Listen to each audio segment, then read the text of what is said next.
আসসালামু আলাইকুম।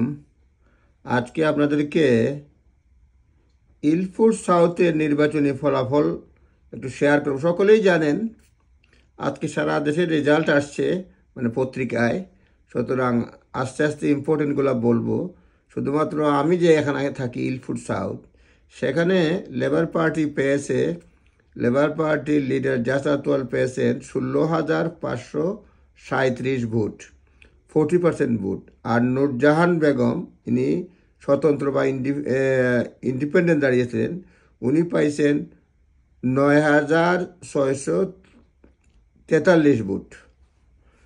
তারপরে এই ভোটের মেজরিটি হচ্ছে 6,894।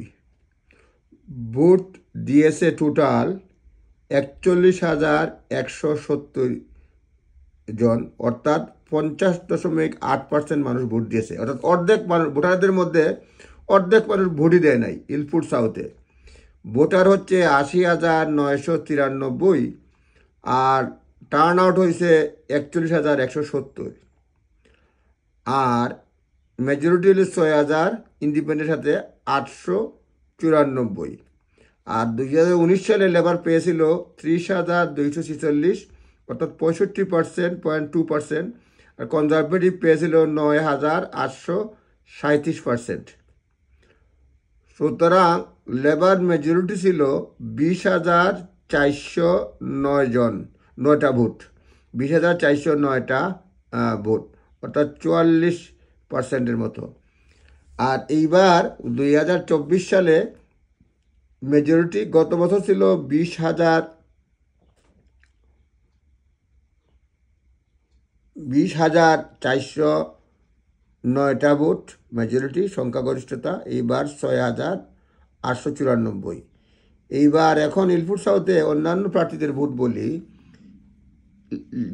জাস Atwal Labour Party 16,537, Nurjahan Begum Independent 9,643, Saiduzzaman Conservative 6,142, Syed Siddiqui Green 3,437, আর Farhad Reform Party 2,329, Golam Tipu Workers Party 1,366, তাদের লিডার সহ কেউ পাস করতে পারে না গোলাম টিপু।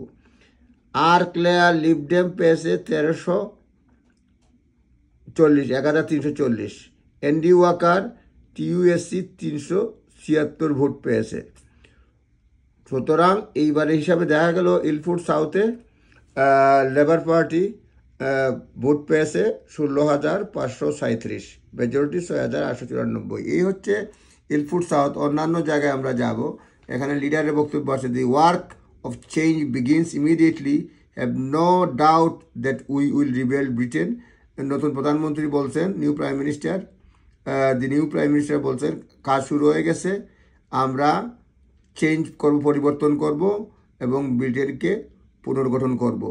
আমি অন্যান্য আসন এবং নির্বাচন নিয়ে আরও অনেকটা ভিডিও দেওয়ার চেষ্টা করব পরে। ধন্যবাদ।